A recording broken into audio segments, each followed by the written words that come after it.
has been confirmed that there will be a conclusion to the schoolboy football season. Speculation was rife that due to the horrible circumstances created by the passage of Hurricane Melissa, there was too much devastation and too much dislocation, especially for the DaCosta Cup teams, and the season should be scrapped. Well, the governing body of school sports, ISSA, refused to fall for that emotional extremity.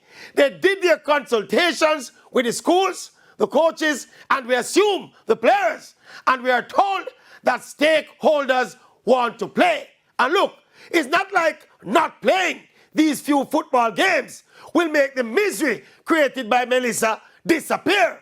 Conversely, for these youngsters, playing the game they love and interacting with their peers could be seen as therapeutic as the school communities and the nation embark on what will be a long, long road to recovery.